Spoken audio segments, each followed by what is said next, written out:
우리가 오늘 마태복음의 맨 마지막 말씀을 읽었습니다. 복음서 중에 가장 긴 복음서죠. 마태복음서가 우리가 마태복음 1장서부터 이렇게 쭉 오면서 28장까지 도달하게 되었습니다. 물론 이제 그 전에 예수님의 사역 중에 참 중요한 사역이 있죠. 부활하신 사역, 부활 사건. 예수님께서 부활하신 그 사건을 좀 뛰어넘었습니다만 그 주님의 부활 사건에 대한 교훈은 지난 4월 달에 부활 주일 때 제가 설교를 했기 때문에 그때 설교를 여러분들이 참조를 해 주시고, 오늘은 마태복음의 마지막 부분, 결론이죠. 우리가 잘 아는, 익히 많이 알고 있는 예수님의 최고의 지상 명령인 이 말씀을 함께 읽었습니다. 특별히 19절, 20절은 우리가 어떤 분들은 아주 암송해도 될 정도로 익숙한 그런 말씀입니다. 그러므로 너희는 가서 모든 민족을 제자로 삼아 아버지와 아들과 성령의 이름으로 세례를 베풀고 내가 너희에게 분부한 모든 것을 가르쳐 지키게 하라. 볼지어다 내가 세상 끝날까지 너희와 항상 함께 있으리라 하시니라 하는 이 말씀, 너무나 많이 알려진 익숙한 그런 말씀입니다. 그런데 오늘 우리가 가서 제자도 삼고요, 세례도 주고요, 하나님의 말씀을 가르치는 일도 중요하지만 이 사역도 중요하지만은요, 이 사역이 가능케 된 원인이 더 중요합니다. 만약에 그 원인이 없었으면, 그 근거가 없었으면 19절, 20절에 나오는 모든 명령은 다 의미가 없어요. 여기 오늘 19절 말씀에 사실은 뒤에 나오는 제자를 삼고 이런 말씀도 중요하지만은요, 제일 중요한 단어가 뭐냐 하면요, 접속사예요. 그러므로라는 단어입니다. 그러므로. 그러니까 여기 너희는 가서 모든 족속으로 제자를 삼고 하나님의 말씀을 가르치고 하는 그 세례를 베풀고 하는 그런 일들이 무엇을 근거해서 일어나고 있냐 하는 거죠. 그러므로라고 하는 것은 어떤 결과, 원인과 결과를 나타내는 접속사 아닙니까? 그 원인이 있으니까 결과로 이런 일들이 일어나게 되는 거예요. 만약에 그 원인이 없으면 이건 아무 쓸모가 없어요. 제자를 삼고 하나님의 말씀을 가르치고 세례를 베풀고 하는 이 모든 일들은 굉장히 위대한 사역인데, 중요한 사역이지만 만약에 이 그러므로라는 이 말이 없으면 이 이후에 나오는 그런 모든 말씀들은 다 물거품처럼 사라지는 의미 없는 수사의 나열일 뿐입니다. 그러므로라는 말 때문에 이 말씀이 가능하게 되는 거예요.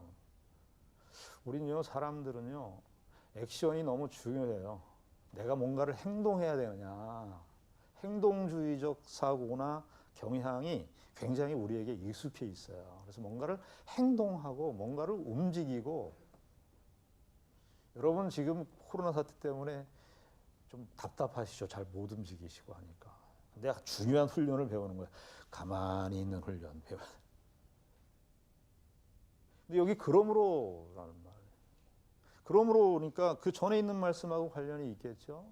18절 말씀입니다. 18절 말씀 때문에 19절 말씀이 있다는 얘기예요. 예수께서 나와 말씀하여 이르시되, 예수께서 나와, 예수께서 나와, 예수께서 나와, 이런 복음서에서요, 제자들이 또 병자들이 또 환난 당하는 자들이, 어려운 자들이 예수님께 나오는 경우는 많은데 예수님께서 친히 나와서 하는 것은 이번이 처음이에요. 예수님께서 나오셨어요. 그전에는 예수님에게 다 왔는데 예수님께서 이번에는 나오셨어요. 나오셔서 뭐라 그럽니까? 하늘과 땅의 모든 권세를 내게 주셨다. 하늘과 땅의 모든 권세를 내게 주셨으니 그러므로예요. 그러니까 사실은 뒤에 나오는 19절 이하의 말씀도 중요하지만 말씀의 강도나 그 이 말씀의 어떤 강조점을 두려면 어디가 더 강조를 둬야 됩니까? 하늘과 땅의 모든 권세를 내게 주셨으니 이 말씀이 강조라 그 말이에요. 만약에 이것이 없었으면 예수님께서 하늘과 땅의 모든 권세, 이 하늘과 땅의 모든 권세는 예수 그리스도께서 이 땅에 성육신하시고 33년간의 생애를 사시고 죽으시고 부활하신 이 내용 때문에 얻어진 권세거든요. 드디어 예수 그리스도께서 인간의 몸을 이 땅에 입고 오셨는데 그 그리스도께서 이제 부활하심으로 정말 참된 하나님의 아들 메시아로 입증되셨어요. 그래서 드디어 예수 그리스도께서 하늘과 땅의 모든 권세를 예수님께서 가지게 되셨어요. 이 일이 있으니까 19절에 나오는 이 말씀이 주어지는 거예요. 19절 말씀, 이 18절에 있는 이 말씀을 빼버리고 19절 이하에 나오는 말씀들은 의미가 없는 겁니다. 예수 그리스도께서 죽으시고 부활하시고 하신 이 사역 때문에 하늘과 땅의 모든 권세를 가지셨어요. 그래서 그러므로예요. 우리는 너무 이 전도하고 제자 삼고 하는 이런 말씀에 이렇게 거기에 이렇게 경도를 당해가지고 말이죠. 이 말씀이 왜 주어졌는지, 이 사역이 교회로 하여금 이 사역이 왜 가능하게 되었는지, 무슨 근거 때문에 되는지 이 사실을 놓쳐버려요. 이 사실은요, 예수님께서 사실은 이 교회를 세우시는 그런 말씀인데요. 이 사실은 교회의 영원한 힘과 그 능력의 토대, 그 근거가 어디에 있냐 하는 것을 밝히는 것입니다. 그 교회의 힘과 그 능력의 토대는 하늘과 땅의 모든 권세를 가지신 그분께 근거하고 있다 그 말이에요. 우리가 왜 이 사실이 중요하냐면 교회가 신앙생활하고 우리 또 개인도 신자들이 신앙생활하는 가운데 시험의 가장 큰 시험이 뭔지 아십니까? 우리가 이 세상을 살다 보면 교회도 이 세상 속에서 존재하니까 이렇게 살다 보면요, 자꾸 이 세상이 정말 버겁고 힘드니까 사람들이 본래적으로 관성적으로 어디로 이렇게 몰입하게 되느냐 하면 내가 가진 조건과 환경으로 자꾸 들어와요. 교회도 그렇고 신자도 그렇고요. 개인의 신앙생활도 그렇고 교회 공동체로도 그래요. 이 세상에서 얼마나 세상이 힘들고 어렵습니까? 이 세상에 힘들고 조건이 어려운 상황 속에서 만나게 되면 본능적으로 우린 관성적으로 어디를 향하게 되냐면 내가 가진 조건과 내가 가진 자원에 집중하게 되고 거기에 몰입에 빠지게 돼요. 몰입하게 됩니다. 예수 그리스도께서 죽으시고 부활하시고 승천하신, 야 너희들 이제 구원받았다 이 정도가 아니라 교회와 신자의 삶의 토대와 근거가 너희는 이제 새로운 삶의 자원을 확보하게 되었다 이거예요. 여러분, 그래서 예수를 믿는 신자들도요, 이 세상에서 살다 보면 어렵고 막 버거운 현실, 너무나 이 세상이 힘들죠. 그러다 보면 자꾸 무슨 생각을 하느냐 하면 내가 가진 자원을 자꾸 생각해요. 그래서 무슨 현상이 일어나게 되냐 하면은 저 사람은 많이 가졌고 저 사람은 나는 못 가졌고가 자꾸 돼요. 그리고 기도해요. 예수님 나 이렇게 못 가졌어요. 도와주세요. 이렇게 되죠. 아니요. 예수 그리스도 하늘과 땅의 모든 권세를 가지신 그분께서 이미 우리의 삶의 토대가 됐어요. 그래서 우리가 어렵고 힘든 일들을 만날 때마다 무슨 사실로 되돌아가야 되느냐 하면 하늘과 땅의 모든 권세를 가진 그분께 가야 된다고. 그분을 믿는 믿음으로 가야 된다고요. 우리는 자꾸 우리 자신에게 몰두해요. 교회도 어려우면 교회 자신에게 몰두해요. 교회가 가진 것이 무엇인가? 우리가 가진 것이 무엇인가? 세상적 조건과 환경이 무엇인가? 거기에 자꾸 함몰돼요. 그렇지 않다는 거예요. 예수 그리스도의 죽으심과 부활은 우리가 죽고 부활한다 그 정도의 약속만이 있는 것이 아니라 교회가 앞으로, 신자들이 앞으로 이 세상을 마주하고 살 텐데 이 세상 앞에서 예수 하늘과 땅의 모든 권세를 가지신 그분으로 우리가 나가는 거예요. 그분으로 우리가 서 있는 거예요. 이 세상 앞에. 여러분 대표적인 예가 뭐예요? 사도행전이죠. 베드로와 요한이 솔로몬 행각에서 하나님의 말씀을 증거하러 갔습니다. 그때 성전 미문에 앉은 안전뱅이 사건 기억하시죠? 성전 미문에 앉아 있는 그 걷지 못하는 장애를 갖고 계신 분이 계셨습니다. 그 사람은 아마 은과 금을 거기서 구걸하고 살았어요. 뭐 아마 그 걷지를 못하니까 사람들로 하여금 성전에 사람들이 많이 이제 오고 가고 하니까 거기서 이제 은과 금을 자기의 삶에 필요한 것들을 달라고 했을 거예요. 근데 베드로와 요한이 뭐라고 그럽니까? 은과 금은 내게 없거니와. 뭐라고 그러죠? 내가 너에게 주는 것이 있는데 나사렛 예수 그리스도의 이름으로 일어나 걸어라. 무엇으로 저들 앞에 쓴 겁니까? 초대교회에 저들 앞에 무엇으로 쓴 겁니까? 예수 그리스도의 이름으로 섰다고요. 은과 금은 내게 없거니와. 근데 우리는 다 어디예요? 그 안전뱅이가 원하는 것처럼 교회가 뭐예요? 교회가 말이죠. 은과 금을 찾아요. 그래서 은과 금이 풍부하면 내 삶의 조건과 현실이 안정적인 것 같고 만족이 있는 것 같고 안심되는 것 같고. 기독교 교회는 거기에 근거하고 있지 않다는 겁니다. 하늘과 땅의 모든 권세를 가지신 그분 때문에 우리가 존재하게 되는 거예요. 여기 18절, 20절은 한 문장으로 되어 있는데요.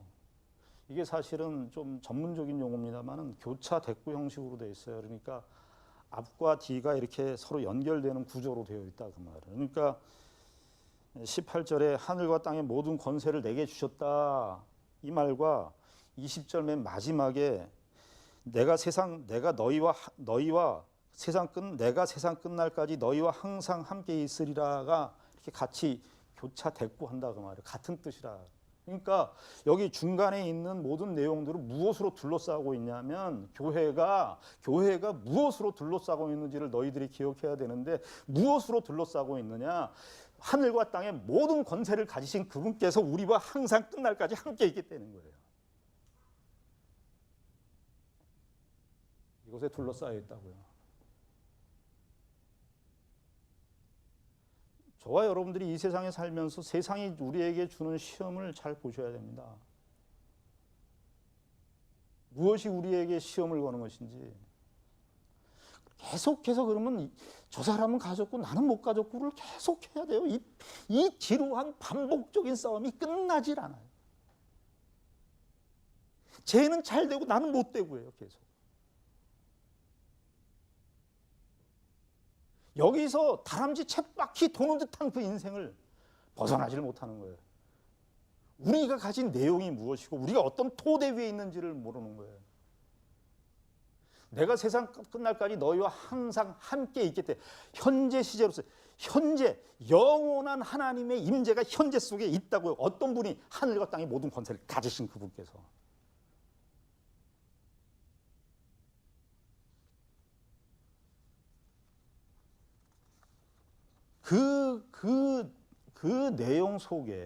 그 내용 속에 소위 말하는 가서 제자를 삼고 하는 이 모든 내용이 거기에 있는 거예요. 자, 하늘과 땅의 권세를 가지신 예수 그리스도께서 우리에게 이 사명을 주셨는데요. 사명, 이렇게 소명, 뭐 이런 차원으로 너무 이렇게 단어를 기독교적인 용어입니다만은 이런 거를 너무 이렇게 그런 용어로 이렇게 제한해 버리면은 이 마태복음의 결론 아닙니까?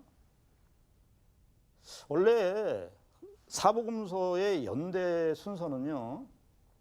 마가, 마태, 누가, 요한 보통 이렇게 되어 있습니다. 순서가 연대 순서로 하면 사실은 마가복음을 제일 먼저 해야 되는데 마태복음을 먼저 했다고요. 마태복음 바로 이 말씀 때문에 그랬던 것으로 보여요. 다른 복음서들은 요한복음이나 마가복음이나 누가복음은 예수님 이제 승천하신 사실을 기록해요. 예수님께서 올라가신 사실로 끝을 맺습니다. 근데 마태는 예수님께서 올라가신 사실을 얘기하지 않고 예수 그리스도께서 제자들에게 내가 하늘과 땅의 모든 권세를 내가 줬다. 내가 너희와 항상 함께 있겠다. 하시면서 이 말씀을 하신 거예요. 그러니까 마태복음이 아마 이 말씀 때문에 18절부터 20절까지 마태만 기록되어 있거든요. 마태복음에만. 아마 이 말씀 때문에 마태복음, 교회가 뭐냐? 신자 너희들이 누구냐? 이 사실을 제일 먼저 교회에게 알리기 위해서 사실 마태복음이 제일 먼저 신약 성경 중에 제일 첫 책으로 기록된 이유가 아닌가 싶습니다. 여기 19절에 그래서 그러므로예요. 여기 가라 이렇게 나옵니다. 그럼 19절에 보면 제일 먼저 나오는 표현이 뭐냐면 그러므로 너희는 가라. 가라. 이게 가서 제자를 삼아라. 세례를 베풀라. 제자를 삼아라가 명령형인데요. 여기서 사실은 다른 단어는 다 분사 형태로 써 있습니다만은 여기서의 분사는 다 명령형적인 의미를 갖는 그런 분사로 보면 됩니다. 그래서 가라 명령형으로 해도 돼요. 가라예요. 근데 어디예요? 모든 민족에게 가라예요. 여러분 이 말씀 간단하게 이제 선교, 전도 이런 정도의 차원에서만 생각하시지 말자고요. 우리는 지금 21세기의 환경 속에서 사니까 외국에 나가고 이런 것들이 아주 너무 보편화되어 있죠. 자연스럽죠. 그러나 1세기 때 이 지금 유대인 이 그리스도인들 이 이제 제자들에게 예수님께서 하신 말씀이 모든 민족에게 가라예요. 여러분 생각을 해보세요. 그 당시 때 유대인들의 그 유대인들의 사고는요, 이방인들은 사람 취급을 안 했다니까요. 사람 취급을 안 했어요. 이 가라는 명령은 너희를 가서 실제적으로 가서 액티브하게 하라. 그런 명령이기 이전에 대상과 관련돼 있어요. 대상. 어떤 대상이에요? 모든 민족이래요. 모든 민족이래요. 유대인들은 어떤 사고 속에 있는데 항상 유대 우선주의적인 사고를 갖고 있는데 우리 식으로 폭을 넓혀서 얘기하면 나 중심적인 세계관을 갖고 있는데 이 중심적인 세계관 갖지 말고 이방 민족 모든 이웃 중심으로 하는 세계관을 가지라는 거예요. 거기에 너희들이 가래요. 오라고 저 사람들 나한테 오라고 내가 복음을 가졌으니까 이 귀한 생명의 복음을 가졌으니까 너희들이 와가 아니에요. 귀한 생명의 복음을 가진 대상에게 가라고요. 가라고. 우린 귀한 거 있으면 소중한 거 있으면 오라고 그러죠. 세상이 그렇죠. 내가 소중한 거 있고 내가 중요한 거 갖고 있으면 너희들이 와서 내 거 가져가. 이렇게 돼 있죠. 그런데 뭐래요? 주님은 가래요. 어디? 모든 민족에. 너희들 유대교적인 유대민족적인 그 사고 벗어나라는 거예요. 사도행전 1장 8절에는 뭐라고 되어 있죠? 너희가 성령이 너희에게 임하시면 큰 권능을 받는데 우리는 그 권능 그러면 우리는 그냥 막 이렇게 어떻게 되는 걸로 생각하는데 거기서 큰 권능을 받는데 그 권능은 뭐냐? 온 유대와 그 다음에 뭐예요? 예루살렘과 온 유대와 그 다음에 뭐예요? 사마리아예요. 사마리아가 의미심장합니다. 사마리아는 어떤 데인데요? 정통 유대인들은 사마리아 사람들 정말 인정하지 않았어요. 그런데 어떻게 하려는 거예요? 거기에 가래요. 여러분, 우리가 신앙생활 하면서 우리 정말 저 사람하고 가까이 있기 싫어. 어떤 사람하고는 공간적으로는 너무너무 가까이 있는데 마음으로는 수만 평방메타처럼 길어. 지구의 반바퀴를 돌아갈 정도로 멀리 마음이 있어.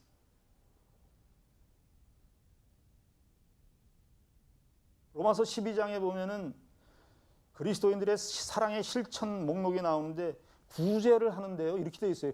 구제를 하는 자가 성실함으로 하랍니다. 세상은 어떻습니까? 구제를 받는 자가 성실하게 달라고 도움을 요청해야지요. 우리가 믿는 기독교는 그런 기독교가 아닙니다. 기독교는 가진 사람이 주래요. 성실함으로 하래요. 모든 민족에게 가라예요. 그래서 가라예요. 너희들 자, 하나님의 이 하늘과 땅의 모든 권세를 가졌어. 하나님이 너와 함께 하시는 공동체야. 그러니까 그 복음을 가졌어. 그 하나님의 말씀을 가지고 진리를 가졌고 생명을 가졌어. 그러니까 모든 사람들 다 오라고 그래. 아니에요. 가라고 그래요. 우리는 가게 되었습니다. 여러분, 역사적으로도 그렇잖아요. 가라는 것은 공간적으로, 그래서 사실 지구의 반대편에 있는 우리가 복음을 믿은 거예요. 저 예루살렘에서 시작된 그 복음이 소아시아를 거쳐서 유럽을 거쳐서 영국을 거쳐서 미국을 거쳐서 우리에게까지, 지구 반대편에 있는 우리에게까지 공간적으로 그 가라가 지금 21세기를 사는, 시간적으로도 가라예요. 시간적으로도. 공간적으로도 지구의 반대쪽에 있는 우리가 예수를 믿게 됐고, 시간적으로는 1세기 때부터 21세기까지 계속 가서 지금 우리에게 전달된 거 아니에요. 가서.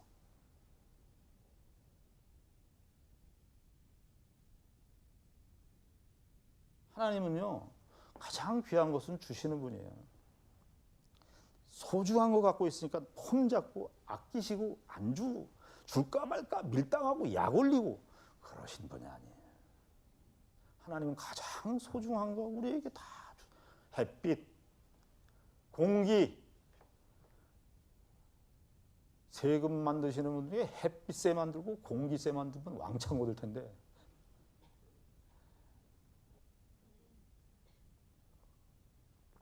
가라예요.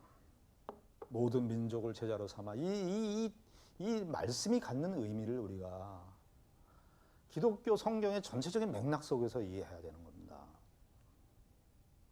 그 다음에 뭐라 하랍니까? 아버지와 아들과 성령의 이름으로. 오늘 설교의 제목이 제가 바꿨어요. 성부와 성자와 성령의 이름으로 세례를 베풀라. 사실 이렇게 아까 대꾸를 얘기했어요. 18절에 하늘과 땅의 모든 권세 볼지어다 내가 세상 끝날까지 너희와 항상 함께 있으리라. 이게 A와 A 다시 이렇게 대응을 이루고 있고요.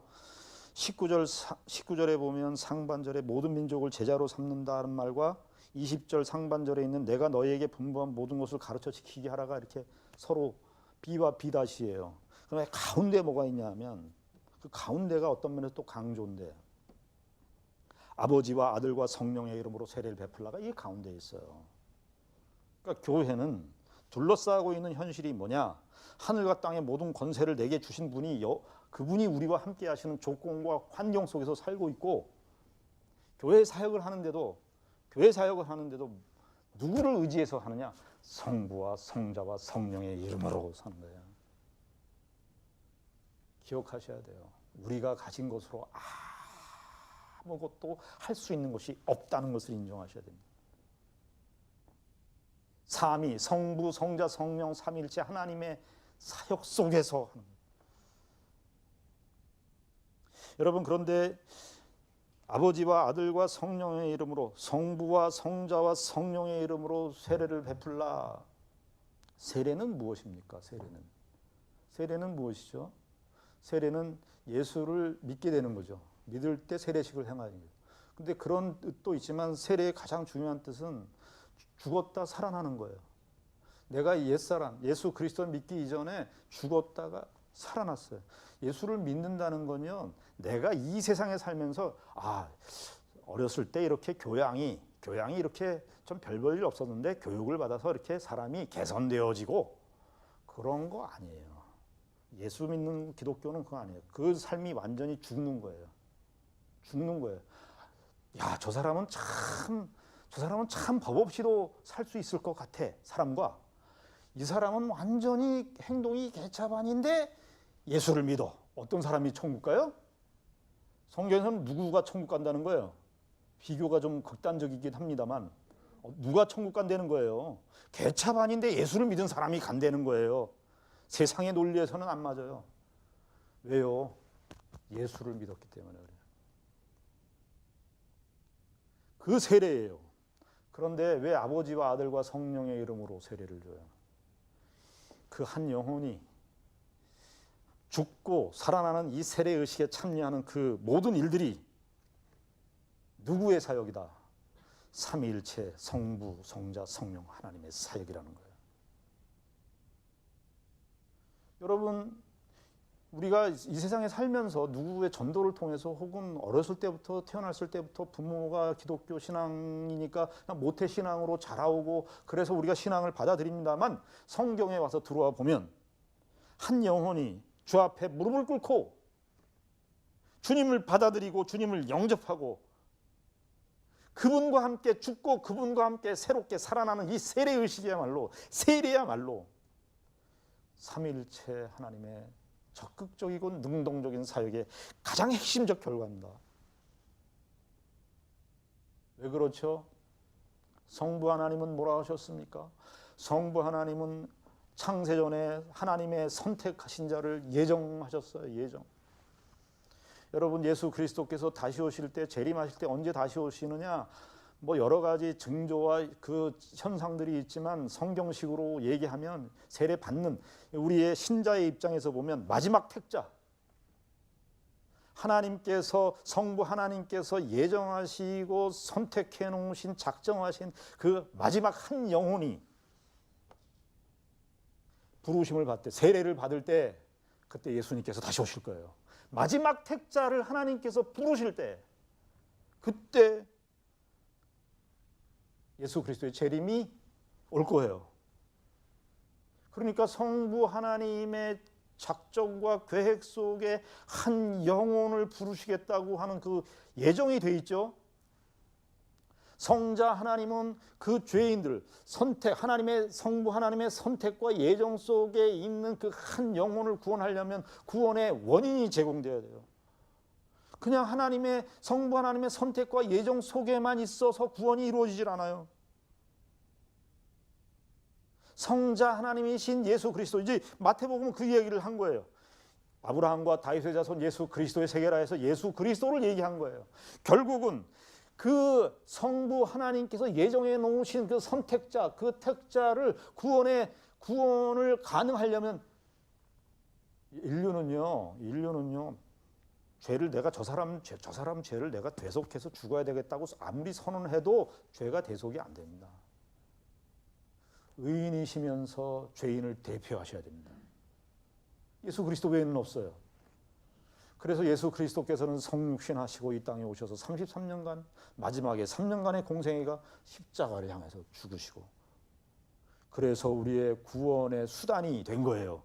성자 하나님이신 예수 그리스도께서 이 땅에 오셔서 그 예수 그리스도의 순환적 죽음, 대속적 죽음과 부활 때문에 거기에 근거해서 우리의 구원의 수단이 생긴 거예요.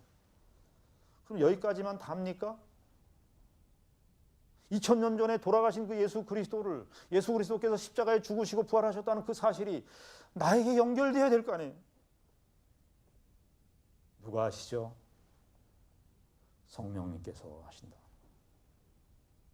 성령님께서. 아버지와 아들과 성령의 이름으로, 성부와 성자와 성령의 이름으로 그 한 영혼을 삼위일체 하나님의 이 사역 속에서 우리를 인도하시는 거예요. 우리는요 다 숫자에 매몰되어 있어요. 다수, 많은 거, 큰 거 이런 거 다 좋아하는데 삼위일체 하나님이신 그분께서는 정말 한 영혼을 위해서 성부, 성자, 성령, 삼위일체 하나님의 모든 사역이 총동원된 그래서 성령의 이름으로 세례를 베풀어요.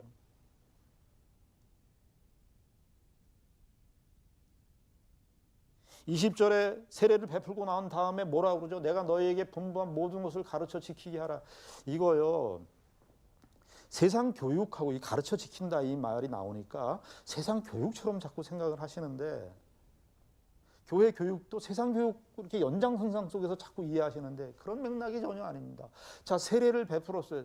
세례받은 당사자가 새로운 존재가 되었어요. 하나님 성부, 성자, 성령 하나님의 역사로 새로운 존재가 되었습니다. 그러면 뭐 해야 돼요? 새로운 존재가 되었으면 새로운 존재에 걸맞는 삶의 방식이 요구되는 거 아니겠습니까? 여러분, 우리가 어디 외국에 나가면 거기 가서 어디 가서 살게 됐다 그러면 그 시민의 법에 맞게 우리가 거기에 가서 질서도 배우고 그 사람들의 사고도 우리가 받아들이고 해야 그 나라 사람이 되듯이 세례를 베풀어서 하나님 나라의 중생한 백성, 새로 태어난 백성이 되었으면 반드시 새로운 삶이 형성되었기, 새로운 사람이 되었기 때문에 새로운 사람에 걸맞는 방식이 요구된다 그 말이에요. 그래서 가르치고 배우는 일이, 근데 무엇을 가르쳐요? 내가 너에게 분부한 모든 것이에요. 여기서 말하는 나는 누구예요? 예수 그리스도예요. 근데 예수 그리스도께서 어떤 분이세요? 예수 그리스도께서 요한복음 5장 39절에 의하면 모든 성경은 다 나에 대해서 증언하는 것이라. 다 나에 대해서 증언하는 것이라. 다 나를 향해서 가르치는 것이라. 그러니까 내가 너희에게 분부한 모든 것이래요. 사도도요. 바울 사도도 사도행전의 기록에 의하면 그 소아시아 지역의 여러 교회를 전도하러 다니면서요, 그냥 건넘게 설교를 안 했어요. 짧은 기간이 있었을 때에도 성경 전체를 요약해서 가르쳤어요. 하나님의 말씀을 다 가르쳤어요. 다.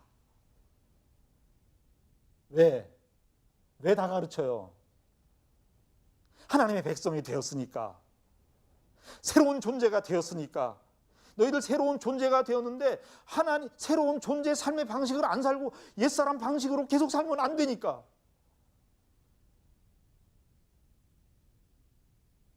옛사람적 사고와 옛사람적 생활 경향과 옛사람적 삶의 풍습에 익숙한 방식대로 살면 안 되니까. 하나님의 생명으로 새롭게 태어난 존재가 되었으니까, 새 사람이 되었으니까, 새 사람에 걸맞는 삶의 방식이 우리에게 요구되니까 하나님 말씀을 가르치려는 거죠.